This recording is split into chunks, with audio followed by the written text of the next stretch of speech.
आज मी केळी वापरून हा प्रसादाचा शिरा तयार करून घेतला. मग आता मी ते 2 केळी घेतलेले होते, त्यांना छान कापून घेतले, त्यांचे काप करून घेतले.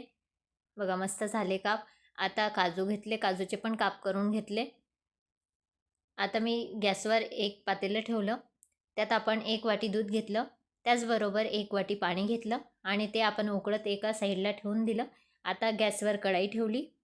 त्यात आपण तूप घेतलं, साजूक तूप.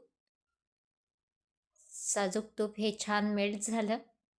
मग आपण त्यात आपण जे काजू आपण काप केलेले आहेत काजूंचे, ते छान आपण परतवून घेऊ आणि ते एका साईडला काढून घेऊ परतवून. जेव्हा मी हा प्रसादाचा शिरा करत होते ना, तेव्हा छान असा घरात सुगंध हा दरवळला होता. एकच नंबर. आणि खाऊन तर इतकं छान लागतो ना हा प्रसाद. आता बघा ते काप मी काढून घेतले. आता तूप टाकलेलं होतंच अगोदरचं. त्यात आपण जे केळी आपण काप करून घेतलेले होते केळीचे, ते आपण टाकून दिले. आणि 1 वाटी रवा आपण इथे घेतलेला होता. तो रवा पण आपण त्यात टाकला.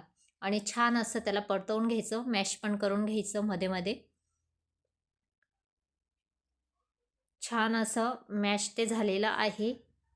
आता आपण जे दूध आणि पाणी मिक्स केलेलं होतं, ते आपण त्यात घालायचं. छान असं त्याला एकजीव करून घ्यायचं, मॅश करून घ्यायचं, परतवत राहायचं छान. जो रवा आहे तो छान फुलून जातो मग. बघा किती छान असं टेक्स्चर आलं आहे त्याला. बघा आपला जो रवा आहे तो फुलून तयार झालेला आहे. आता आपण जे काजूचे काप केलेले होते ते टाकले आपण त्यात. वेलदोड्याची पूड पण टाकली आपण त्यात. छान असं त्याला मिक्स करून घ्यायचं.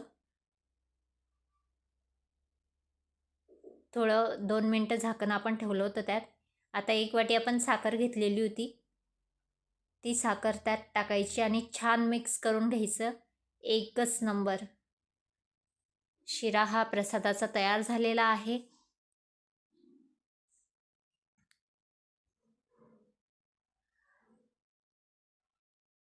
बघा भोग द्यायचा शिरा मी प्रसादाचा शिरा हा काढून घेतला. किती छान दिसतोय. तुम्हीही नक्की